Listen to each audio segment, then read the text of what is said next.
Akhlak modern. Apa sih akhlak modern? Kita bahas dulu definisinya, di mana akhlak dalam bahasa Arab berasal dari kata khuluq yang berarti tingkah laku, perangai, atau tabiat. Secara terminologi, akhlak adalah tingkah laku seseorang yang didorong oleh suatu keinginan secara mendasar untuk melakukan suatu perbuatan. Bahkan salah satu misi Rasulullah juga menyempurnakan akhlak mulia. Akhlak ini memiliki peran yang sangat penting dalam kehidupan umat muslim. Bahkan gak cuma muslim aja ya, di luar sana juga banyak yang menerapkan akhlak yang bisa disebut dengan sopan santun. Bagaimana bersikap sopan kepada orang yang lebih tua, seumuran, bahkan yang umurnya lebih muda dari kita. Next, kita bahas definisi modernnya nih. Modern itu berarti terkini atau masa penemuan teknologi baru. Nah, di sini kita bahas perilaku yang kita hindari di era modern seperti apa sih? Berarti ya, kalau kita flashback dari definisi yang tadi itu nggak jauh beda pembahasannya dari teknologi. Terutama di masa sekarang serba teknologi. Mau itu sekolah, kerjaan, bahkan informasi aja udah melalui teknologi. Perkembangan teknologi di era modern ini juga semakin pesat dalam kehidupan sehari-hari, termasuk teknologi informasi. Kita sebut dengan internet ya. Jadi internet adalah salah satu media teknologi informasi yang memiliki perkembangan tercepat dari teknologi-teknologi lainnya. Bahkan sekarang juga udah jarang banget orang yang mendapatkan informasi melalui koran.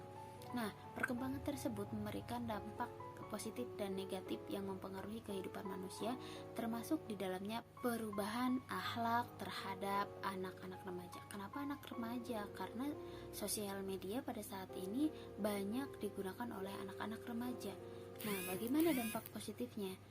Dampak positifnya itu terdorong agar dapat mengekspresikan diri, dapat terjalin silaturahmi dengan kerabat jauh, dapat digunakan sebagai media dakwah. Nah, dampak negatifnya seperti apa? Yang pertama, jadi malas apanya? Ibadahnya, jadi cenderung menunda ibadahnya, atau malah juga lupa apa yang disuruh oleh orang tuanya, dan bahkan malas ketika diminta tolong oleh orang tuanya. Karena apa? Karena terlalu asik. Nah, yang selanjutnya apa? Terkadang jadi tidak peduli dengan lingkungan di sekitarnya karena terlalu asik men-scroll sosial media. Yang selanjutnya, jadi kesulitan berkomunikasi, baik itu ketika sedih ataupun senang, malah cenderung update di status. Nah, ini yang mengundang komentar-komentar pedas dari orang lain karena kita mempublish sebuah kesenangan atau misalnya kesedihan.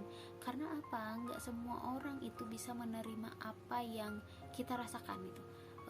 Kadang kalau misalnya kita sedang senang, ada aja yang sirik, atau misalnya kita yang sedang sedih, ada aja yang ngomongin itu mah orangnya caper lah, apalah gitu. Dan Rasulullah pun sudah menyampaikan kepada para sahabat beberapa perilaku yang perlu kita hindari, seperti dalam kitab Riyadhus Shalihin, Imam An-Nawawi menukil sebuah hadis yang diriwayatkan Imam At-Tirmizi dari Jabir radhiyallahu an, bahwasanya Rasulullah saat berkumpul dengan 3 sahabatnya yaitu menyebutkan bahwa ada 3 perilaku yang harus dihindari. Yang pertama apa? Orang yang banyak celoteh dan suka membual. Nah, golongan ini dibenci oleh Nabi Muhammad SAW karena disebut apa? Pendusta. Jadi terlalu banyak cakap, terlalu banyak bersilat lidah. Kadang ucapannya itu disertai dengan argumen yang logis sehingga orang lain percaya, padahal itu sebuah kebohongan. Nah, disebutkan juga dalam hadis riwayat Tirmizi, katakanlah yang baik atau lebih baik diam. Jadi daripada kita ngomong yang berlebih-lebihan, lebih baik kita diam. Yang selanjutnya itu orang yang suka bicara berlebihan kepada orang lain. Golongan kedua ini juga dibenci oleh Nabi Muhammad SAW.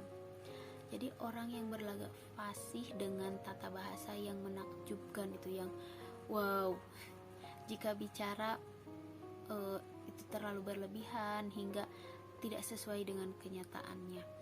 Dan orang yang seperti ini tuh cenderung susah melihat orang lain senang dan senang melihat orang lain susah, seperti firman Allah dalam Quran surat Al-Baqarah ayat 204 yang artinya, dan di antara manusia ada yang pembicaraannya tentang kehidupan dunia mengagumkan engkau Muhammad, dan dia bersaksi kepada Allah mengenai isi hatinya, padahal dia adalah penentang yang paling keras.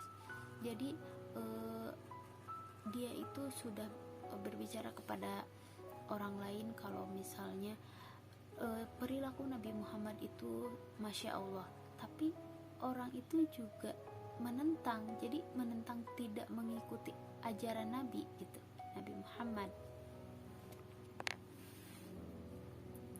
Yang selanjutnya itu orang yang suka membesarkan diri. Golongan ketiga ini orang yang dibenci juga ya, jadi orang yang sombong atau angkuh. Yang kita ketahui juga ya, kesombongan pertama yang kita ketahui adalah ketika iblis menolak sujud kepada Nabi Adam alaihissalam, dan iblis juga dan berakhir dikeluarkan oleh Allah dari surga. Maka dari itu kita harus menjaga sikap kita, hindari sikap-sikap yang tadi sudah disebutkan, sesuai ajaran Rasulullah SAW. Maka dari itu kita sebagai seorang muslim perlu menghindari beberapa sikap yang sudah disebutkan tadi. Mari kita perbaiki ibadah kita, tutur kata kita, dan sholat kita, maka insya Allah Allah akan memperbaiki hidup kita. Mohon maaf jika banyak kesalahan atau ketidaktepatan, karena kesempurnaan hanya datang dari Allah Subhanahu wa ta'ala. Wassalamualaikum warahmatullahi wabarakatuh.